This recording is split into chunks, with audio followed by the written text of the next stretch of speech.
Bonjour, voyons ensemble Solarius PV, le logiciel de Arca Software pour la conception d'installations photovoltaïques connectées au réseau électrique. À l'ouverture du logiciel, la page d'accueil s'affiche à l'écran. Sur cette page, nous allons définir la typologie d'installation à concevoir, en choisissant parmi une nouvelle installation monophasée en basse tension, triphasée en basse tension ou triphasée en moyenne tension. Dans ce cas, nous choisissons de créer le projet d'une nouvelle installation monophasée en basse tension. En créant un nouveau projet, un navigateur s'affiche sur la gauche de la fenêtre. Celui-ci nous guide dans les phases de réalisation de notre projet, et chaque nœud correspond à une étape à suivre pour terminer notre conception. Nous voyons donc que la première chose à faire est celle d'insérer les données générales du client et du concepteur. Nous pouvons le faire de deux façons, soit en les saisissant manuellement, soit en exploitant des simples opérations de glisser-déposer. Naturellement, ceci est possible dans le cas où ces données seraient déjà présentes sur un autre projet.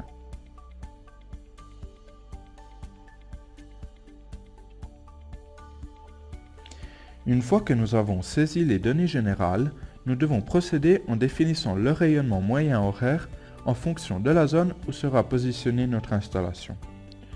En sélectionnant le nœud localité, nous pouvons accéder à l'archive du logiciel, à l'intérieur duquel nous trouvons les données de rayonnement des principales localités du monde entier. Dans le cas où la localité qui nous intéresse ne soit pas présente dans l'archive du logiciel, nous pouvons créer nos propres localités, directement dans l'archive utilisateur. Pour ce faire, nous devons tout simplement indiquer le nom de la localité et saisir les coordonnées géographiques.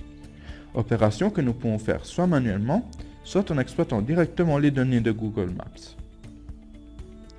Enfin, nous devons choisir quelle base de données utiliser pour importer les informations sur le rayonnement. Le logiciel nous met à disposition deux bases de données. La base de données PVGIS pour les localités d'Europe, Afrique et Asie et la base de données Météonormes pour les localités du monde entier.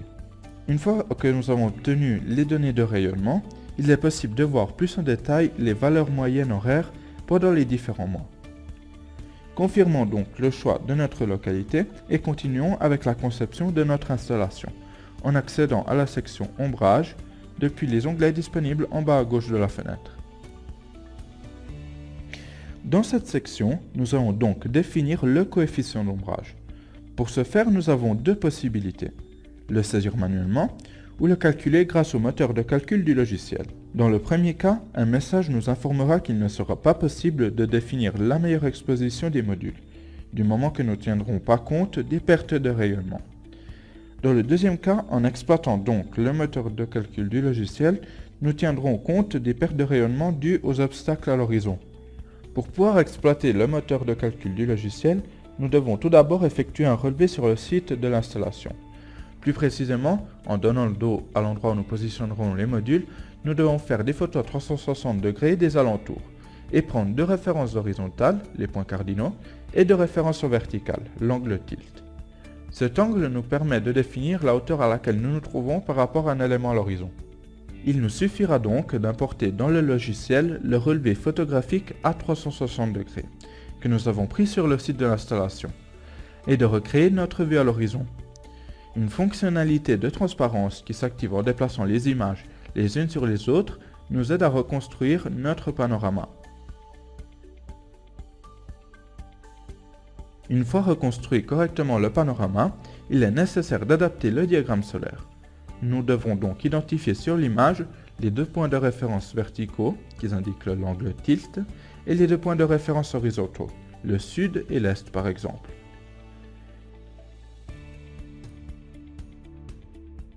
Une fois adapté correctement le diagramme à notre panorama, nous pouvons simuler à travers cette animation le parcours du soleil pendant la journée et calculer les conditions de rayonnement en fonction du diagramme à peine configuré. Naturellement, dans ce cas, le résultat obtenu nous confirme tout simplement la règle pratique pour positionner les modules de la meilleure façon, c'est-à-dire avec une orientation vers le sud azimut de 0 degrés et une inclinaison tilt d'environ 30 degrés. Ceci se passe car nous n'avons pas tenu compte de tous les obstacles lointains qui d'une certaine façon bloquent la lumière du soleil. Pour définir ces obstacles, nous avons des fonctionnalités déjà présentes dans le logiciel, comme par exemple l'outil Profil. qui nous permet de dessiner le contour de toutes les hauteurs à l'horizon. Nous pouvons voir donc que les données sur la droite sont mises à jour automatiquement en fonction du contour que nous dessinons. Ou encore, nous avons l'outil bâtiment qui permet de définir les encombrements des immeubles qui, si présents, limitent forcément l'ensoleillement sur l'installation.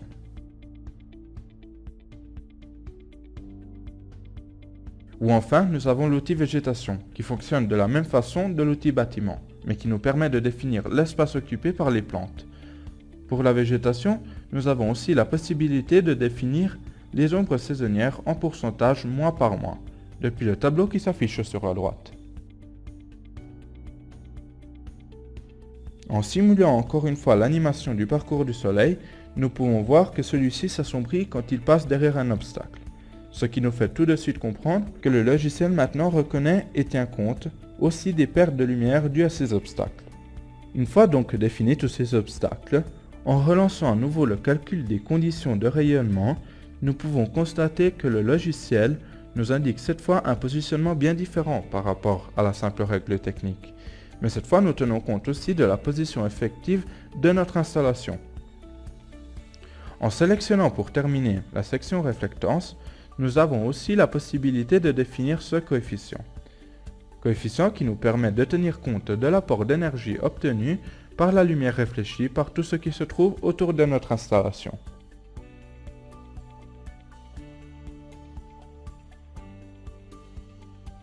Depuis le menu Installation, nous pouvons accéder à l'éditeur BIM.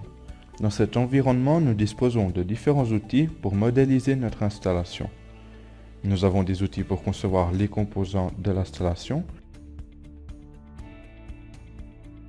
des outils pour importer des objets 3D dans le dessin, pour importer des maquettes IFC, pour générer des dessins, des plans, des coupes, des élévations, etc. Ou encore les outils du menu graphique 2D, pour créer des lignes guides par exemple, qui nous aideront à dessiner. Et pour terminer, nous avons des fonctionnalités pour importer des fichiers DXF, DWG et pour importer des images. Pour concevoir une installation photovoltaïque avec Solarius, il est nécessaire de définir au moins une surface à utiliser en tant que champ photovoltaïque. Sélectionnons donc l'outil surface inclinée et dessinons un rectangle en saisissant par clavier les dimensions des côtés. Pour terminer la saisie, il suffit de cliquer sur le coche vert de la barre multifonction. En cliquant sur le coche, nous accédons à l'éditeur de la surface inclinée. Jusqu'à présent, nous avons tout simplement identifié une zone à l'intérieur de laquelle nous allons définir la surface de pose de nos modules. Pour ce faire, nous disposons de 3 objets dans l'éditeur: la surface, le raccord vertical et la baie. En sélectionnant l'objet surface et en exploitant les accrochages magnétiques que le logiciel nous propose, nous allons dessiner effectivement notre surface de pose. Celle-ci peut être différente de la précédente car dans ce cas nous allons identifier une surface réelle, tandis que la précédente est seulement une zone à l'intérieur de laquelle il est possible d'identifier plusieurs surfaces. Nous verrons plus clairement ce concept dans un exemple plus en avant dans le cours. Une fois dessiné, nous en définissons une inclinaison en fonction d'une ligne de pente ou par 3 points, solution que nous verrons successivement. Dans ce cas, il nous suffit d'orienter la ligne de pente et d'indiquer la valeur en pourcentage de l'inclinaison, ou éventuellement de définir graphiquement la cote des points de la ligne. Pour compléter notre modélisation, nous devons d'une certaine façon remplir tous les espaces entre la surface inclinée que nous avons créée et le plan horizontal. Nous allons donc utiliser l'objet raccord vertical pour combler justement ces espaces en modifiant la cote de chaque nœud vert.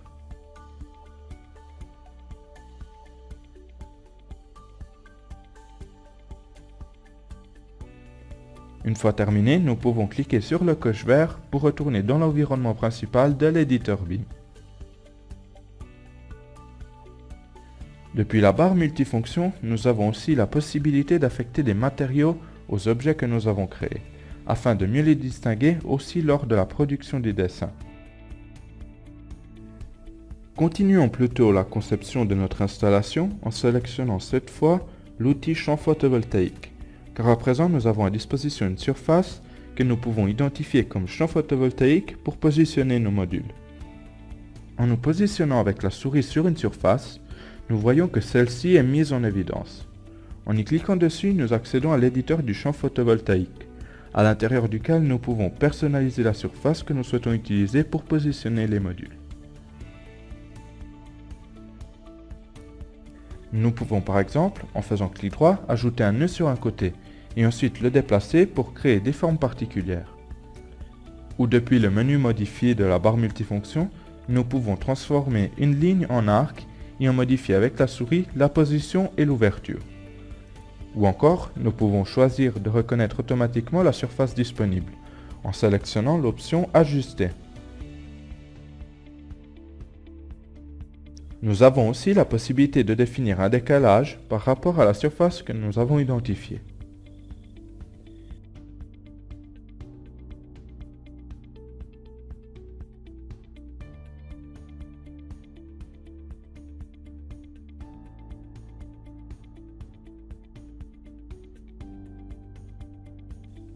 Une fois donc définie la surface utilisée, nous pouvons sélectionner et démarrer l'assistant de conception. Dans l'assistant de conception, nous devons tout d'abord indiquer le positionnement des modules, c'est-à-dire spécifier si ceux-ci seront positionnés de façon coplanaire ou pas à la surface. Dans le cas de positionnement non coplanaire, nous avons la possibilité de personnaliser l'azimut et le tilt. En fonction du positionnement que nous allons choisir, le logiciel nous indiquera le rendement.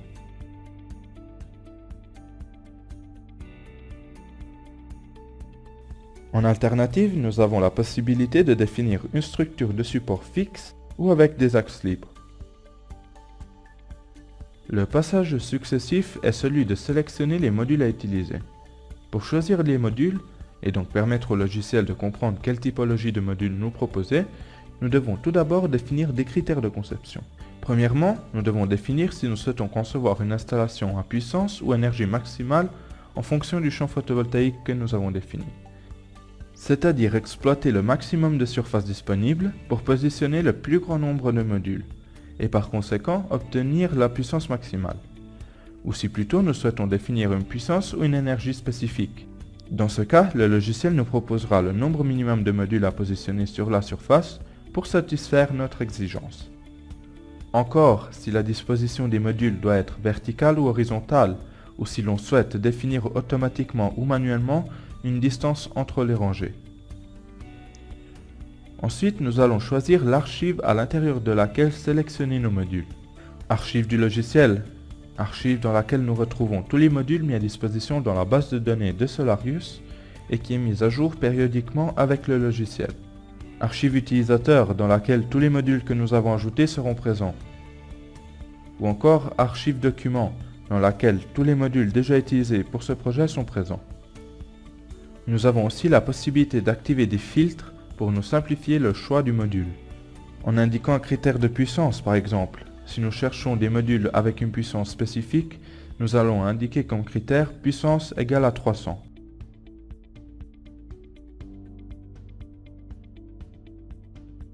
Ou encore trier les modules en glissant la colonne correspondante à la propriété que nous souhaitons utiliser comme critère dans la barre au-dessus du tableau.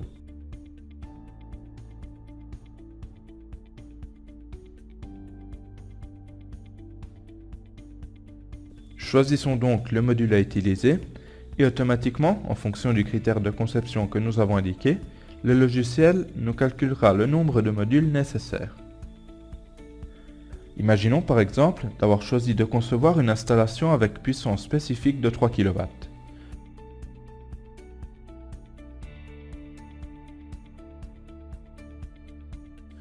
En sélectionnant un module avec une puissance de 300 watts, le logiciel nous indiquera automatiquement que nous avons besoin de 10 modules. En cliquant sur Fin, les modules seront positionnés automatiquement en fonction des choix que nous avons faits. Voyons maintenant un autre exemple de conception. Imaginons cette fois d'avoir à disposition un fichier DXF DWG. Dans ce cas, plutôt que commencer à modéliser à main libre notre installation, nous avons la possibilité d'utiliser ce fichier comme calque. En sélectionnant l'outil Dessin DXF DWG, il nous suffit de cliquer dans la zone de dessin de la vue Planimétrie, sélectionner le fichier importé et indiquer le facteur d'échelle, c'est-à-dire le rapport entre la mesure dans le fichier d'origine et la mesure dans Solarius.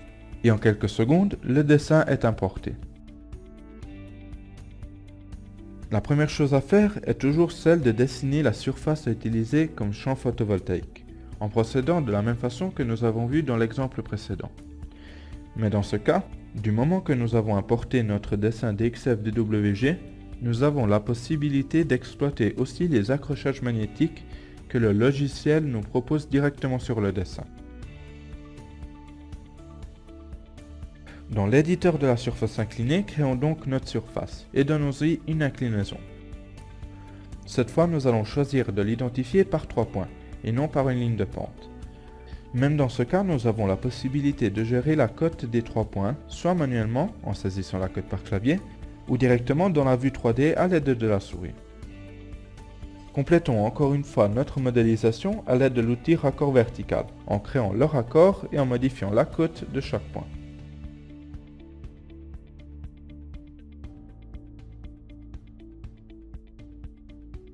Cliquons sur Terminer pour retourner à l'éditeur BIM.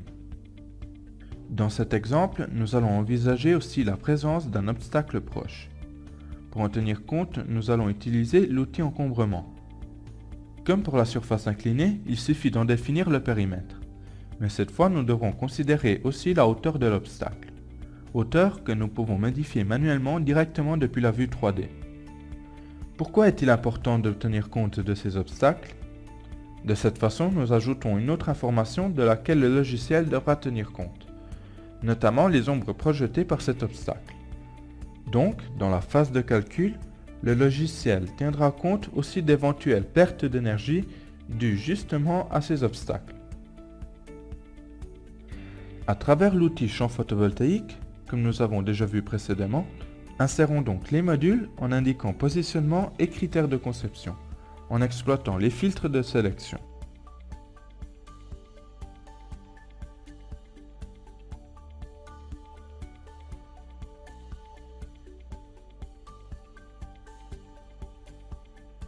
Encore une fois, les modules sont positionnés automatiquement, avec la possibilité naturellement de les personnaliser en enlevant par exemple les barres transversales.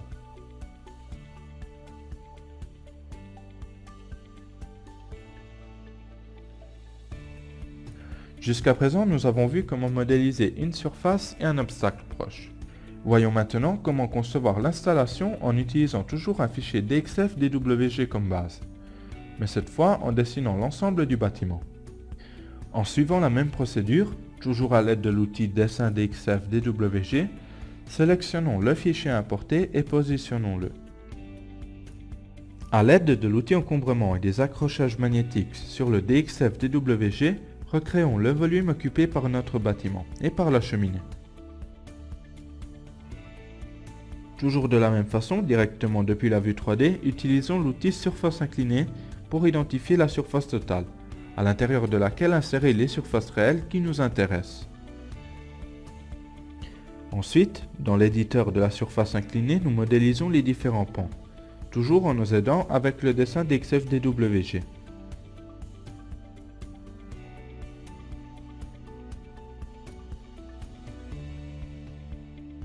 Et pour chacun de ceux-ci, indiquons l'inclinaison en fonction d'une ligne de pente.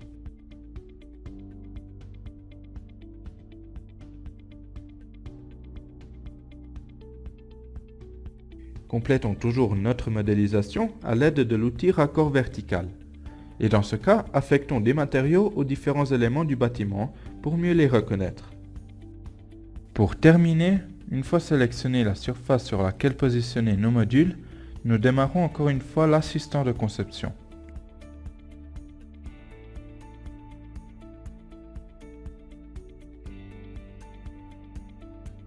Les modules, cette fois, seront disposés en tenant compte des obstacles présents au centre de la surface. Si nous avons à disposition un fichier PDF ou l'image d'une vue depuis le haut du site de l'installation, nous pouvons l'importer dans le logiciel grâce à l'outil Image Raster et l'utiliser comme référence pour dessiner. Pour ce faire, il suffit de choisir l'image à importer. Ensuite, en la sélectionnant, nous pouvons la pivoter selon sa réelle orientation, en indiquant sur l'image une ligne qui correspond à l'horizontale. Ensuite, nous devons définir l'échelle de l'image en indiquant une ligne de référence dans le dessin et sa mesure réelle. Maintenant, nous pourrons reconstruire les surfaces en utilisant cette image comme référence. En suivant toujours la même procédure, à travers l'outil encombrement, nous identifions la partie du bâtiment qui nous intéresse et l'adaptons en hauteur directement depuis la vue 3D. Ensuite, toujours depuis la vue 3D, utilisons l'outil surface inclinée pour identifier la zone à l'intérieur de laquelle définir la surface réelle qui nous intéresse. Enfin, définissons l'inclinaison par 3 points et connectons la surface à l'encombrement à travers l'outil raccord vertical.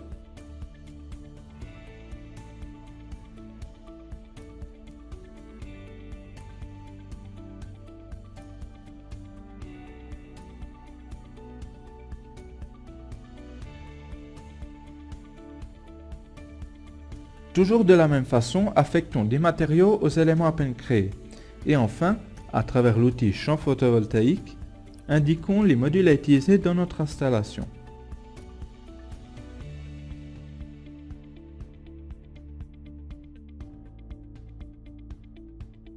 Imaginons cette fois d'avoir à disposition un fichier IFC. Dans ce cas, à travers l'outil Objet IFC, il est possible de l'importer, en ayant de grands avantages à niveau de temps et de qualité. Ceci car le modèle IFC est un modèle 3D, donc nous n'avons pas la nécessité de créer de nouvelles surfaces et de nouveaux obstacles, car ils sont déjà présents. Nous avons donc qu'à identifier le champ photovoltaïque, toujours à travers l'outil dédié. Une fois le champ photovoltaïque identifié, positionnons les modules avec l'assistant de conception. Après avoir choisi les modules, passons à la conception du générateur photovoltaïque. Sélectionnons l'outil générateur photovoltaïque et choisissons l'endroit où le positionner. Ensuite, lançons l'assistant de conception. La première étape à suivre est celle de choisir les champs photovoltaïques à connecter à ce générateur. La deuxième est le choix de l'onduleur. Le logiciel, une fois que nous sélectionnons un ou plusieurs champs photovoltaïques, effectue des vérifications de compatibilité sur les onduleurs présents dans les archives de référence, logiciel, utilisateur et documents. Il filtre automatiquement ceux compatibles. Sélectionnons donc l'onduleur qui nous convient le mieux pour en visualiser une configuration conseillée par le logiciel. Validons enfin notre choix pour visualiser l'onduleur choisi dans notre projet. À présent, si nous le sélectionnons, nous pouvons accéder aux fonctions pour annuler la conception et pour visualiser la connexion avec les modules. Cette dernière fonction nous est très utile quand nous devons identifier les connexions des onduleurs et nous avons plusieurs champs photovoltaïques. Le dernier élément à saisir pour compléter notre installation est le panneau général. Comme pour le générateur photovoltaïque, nous devons sélectionner l'outil dédié et choisir où le positionner. Ensuite, sélectionnons le panneau et lançons l'assistant de conception. Cette fois, les étapes à suivre sont: identifier la langue de compilation du schéma électrique, identifier les câbles en courant continu et en courant alternatif en indiquant la norme de référence, la désignation et la typologie de pose.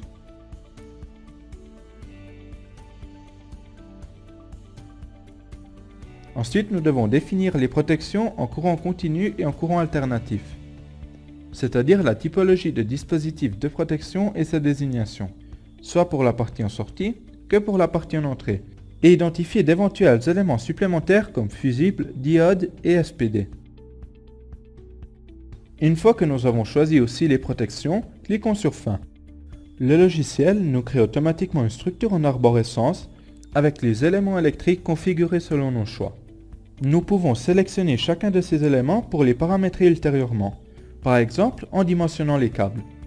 Dans ce cas, à chaque modification, le logiciel vérifie la chute de tension de la connexion et nous met à disposition un outil de calcul automatique de la section minimum, afin que la chute de tension ne soit pas trop élevée avec la longueur du câble que nous avons indiqué. Nous pouvons aussi visualiser le schéma unifilaire de la partie sélectionnée et l'imprimer. Ou en alternative, nous pouvons visualiser tout le schéma unifilaire de l'installation et l'exporter au format DXF. Enfin, nous pouvons aussi visualiser le récapitulatif des câbles. À présent, vu que l'installation a été complétée, nous allons produire les dessins à présenter avec le projet. Pour les produire, allons dans la vue planimétrie et insérons les dessins un à la fois. Nous pouvons insérer 4 dessins différents. Le premier est la planimétrie. Pour l'insérer, cliquons simplement dans le dessin. Ensuite, depuis le navigateur sur la gauche, nous pouvons le visualiser. Une fois que nous sommes dans la fenêtre de visualisation du dessin, nous pouvons depuis la boîte outils des propriétés sur la droite, le personnaliser. Par exemple, en activant les couleurs et les ombres avec une certaine intensité. Le deuxième dessin que nous pouvons insérer est le plan. Comme pour le premier dessin, cliquons dans la vue planimétrie pour l'insérer. Cette fois par contre, nous devons indiquer le décalage du plan. Toujours depuis le navigateur sur la gauche, ouvrons la fenêtre du dessin pour le visualiser et le personnaliser.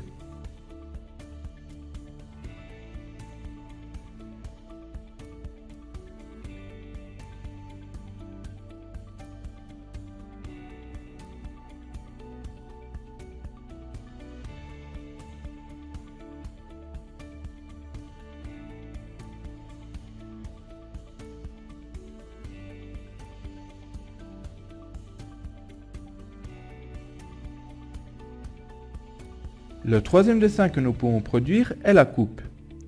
Pour insérer ce dessin, nous devons dessiner une ligne et y donner une orientation représentée par des flèches. Nous pouvons changer l'orientation du dessin à l'aide de la touche F5 du clavier.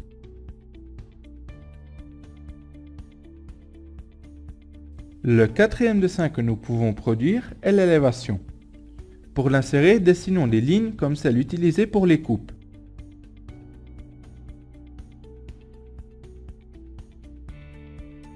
Naturellement, nous pouvons personnaliser aussi les coupes et les élévations avec différents paramètres.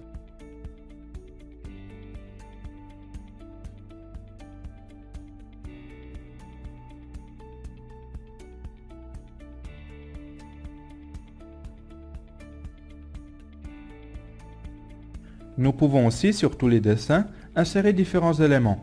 Par exemple, produire des détails ou insérer des échelles graphiques.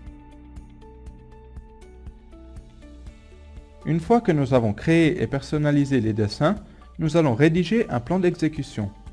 Pour ce faire, depuis le nœud document du navigateur, ajoutons un nouveau plan d'exécution.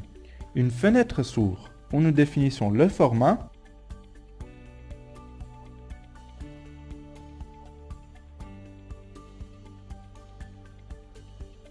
et le cartouche.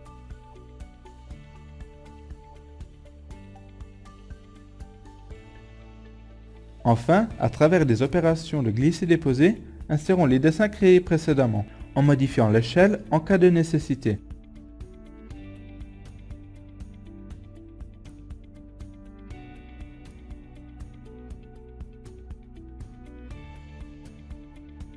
Une fois le plan complété, nous lançons l'aperçu d'impression afin de l'exporter ou de l'imprimer. À présent, nous avons complété l'installation avec un plan d'exécution. Nous avons vu donc les différentes façons de travailler dans l'éditeur BIM, à travers l'utilisation des objets BIM. À partir de la prochaine leçon, nous allons quitter l'éditeur et continuer notre projet en allant analyser l'aspect économique et le bilan énergétique de l'installation. Et pour finir, nous allons voir comment produire les rapports techniques et économiques.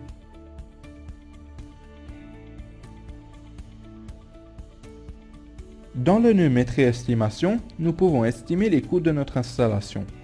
Pour ce faire, nous devons indiquer les différents types de frais, techniques, des travaux et divers. Ensuite, nous pouvons saisir les coûts ponctuels et périodiques. Une fois tous ces frais insérés, nous pouvons visualiser le récapitulatif des coûts de l'installation sous forme de tableaux et de graphiques. En alternative, nous pouvons créer le maîtrise estimatif des coûts de l'installation. Le logiciel nous met à disposition un environnement dédié qui reconnaît automatiquement tous les éléments définis dans l'éditeur BIM et leur quantité. Nous devons donc juste indiquer le montant unitaire de chaque élément.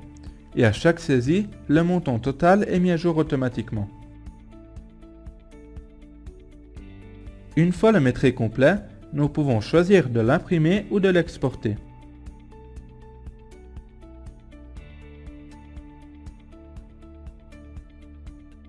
Depuis le nœud consommation, nous pouvons définir le profil de consommation du client. Ceci sert à analyser la consommation horaire de l'énergie, la couverture des consommations données par l'installation et de définir le bilan énergétique. Pour créer le profil de consommation, nous avons plusieurs possibilités. La première est celle d'importer les appareils avec des consommations déjà définies directement depuis l'archive du logiciel.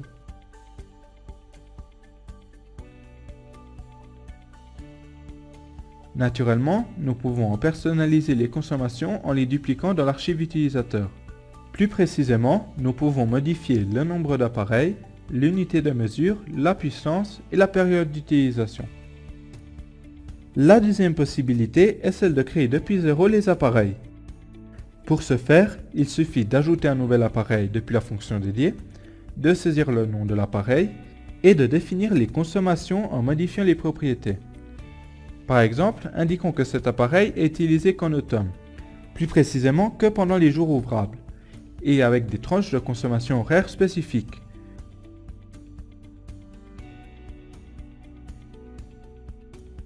Ou en alternative, nous pouvons définir les consommations de l'appareil en choisissant un profil de charge parmi ceux présents dans l'archive du logiciel.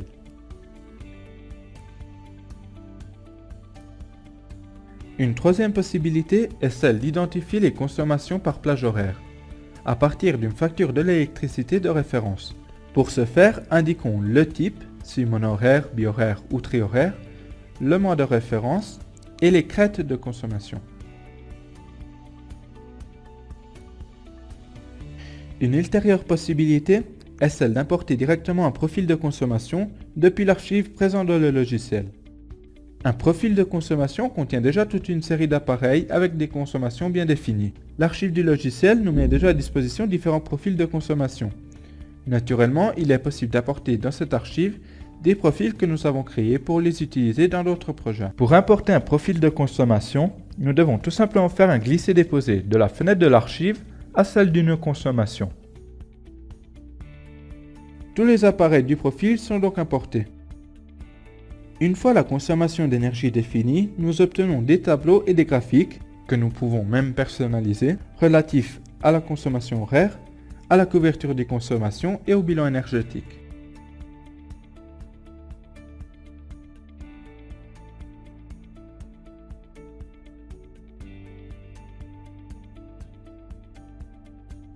Dans le nœud rendement, nous pouvons faire une étude de la rentabilité de l'installation. Pour ce faire, nous devons définir plusieurs paramètres. Le tarif d'achat d'énergie, le logiciel nous met à disposition une archive personnalisable avec plusieurs tarifs de différents pays. Le tarif de vente de l'énergie en euros sur kilowattheure. Les revenus, nous pouvons définir des revenus ponctuels et des revenus périodiques. Ceux-ci peuvent être positifs ou négatifs.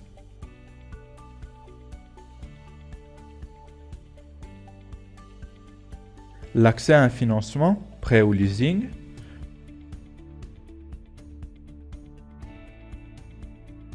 Dans le cas d'un prêt, nous allons définir le montant financé, la période, les intérêts et la durée. Toutes ces informations nous permettent à la fin de définir un plan d'amortissement.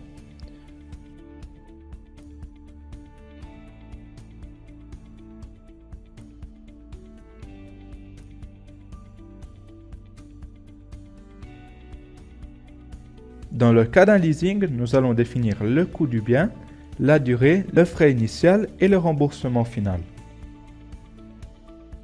Après avoir inséré tous les paramètres de rentabilité, nous obtenons un récapitulatif de l'analyse. Naturellement, nous pouvons aussi visualiser de façon très détaillée les résultats de l'analyse sous forme de tableaux et de graphiques.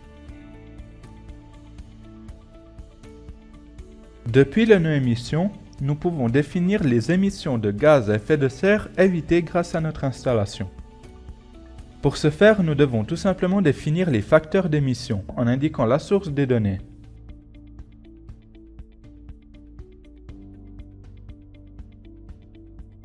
Depuis le nœud document, nous pouvons rédiger les rapports techniques et économiques. Pour les rédiger correctement, nous devons indiquer la date et le lieu d'impression. Naturellement, si nous devons produire ce document en une langue différente de celle du logiciel, nous pouvons changer la langue de compilation, en choisissant parmi les 5 à disposition: anglais, français, espagnol, brésilien et catalan. Après avoir défini ces paramètres, lançons la production du document. En quelques secondes, nous obtenons le rapport technique complet de toutes les informations relatives à l'installation que nous avons conçue. Pareillement, nous pouvons produire le rapport économique en français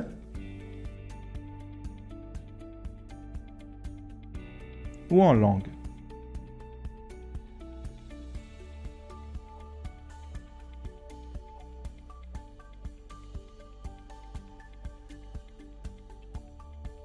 Depuis le nœud formulaire, nous pouvons rédiger des modèles et des documents personnalisés. Nous avons à disposition une archive avec des modèles déjà présents. Pour rédiger un modèle, sélectionnons-le et indiquons, comme nous avons fait pour le rapport technique économique, le lieu et la date d'impression.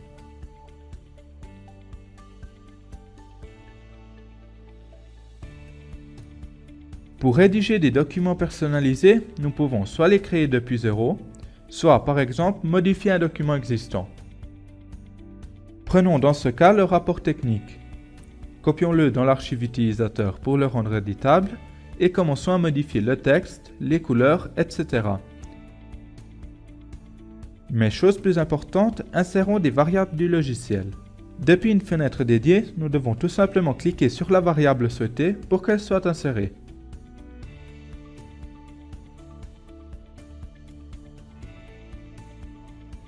Rédigeons donc le document pour visualiser toutes les modifications que nous avons effectuées.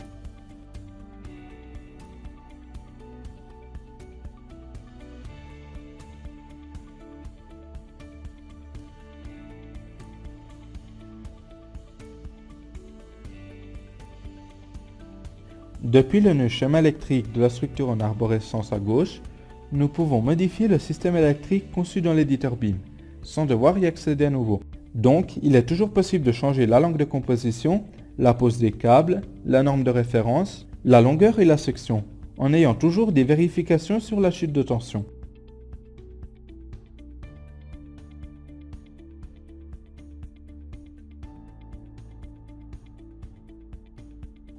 Il est également possible de modifier les protections et de visualiser le schéma unifilaire.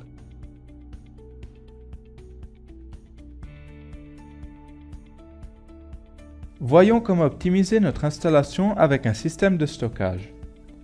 Retournons dans le nœud Installation. Plus précisément, cliquons sur le champ relatif au stockage.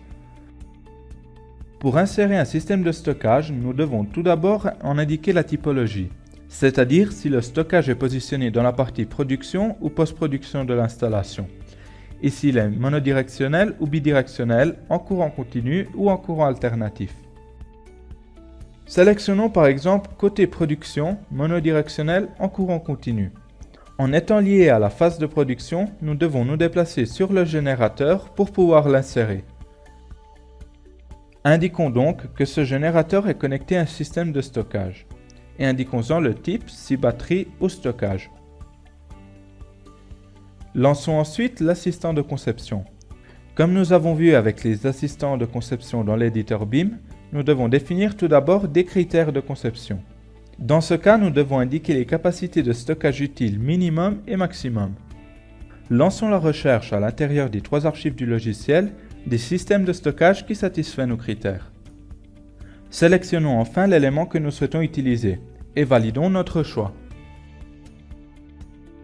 En insérant un élément de stockage dans notre système, le schéma unifilaire que nous avons généré précédemment est mis automatiquement à jour. Pareillement, tous les tableaux et les graphiques relatifs à la couverture des consommations seront mis à jour.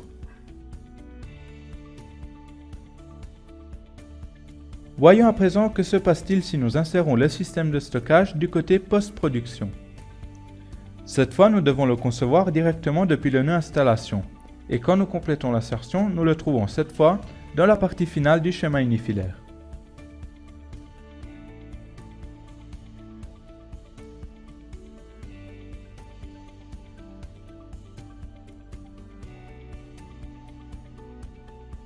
Un autre cas peut être le système de stockage intégré à l'onduleur. Dans ce cas, nous devons sélectionner un stockage côté production et nous déplacer dans l'archive document.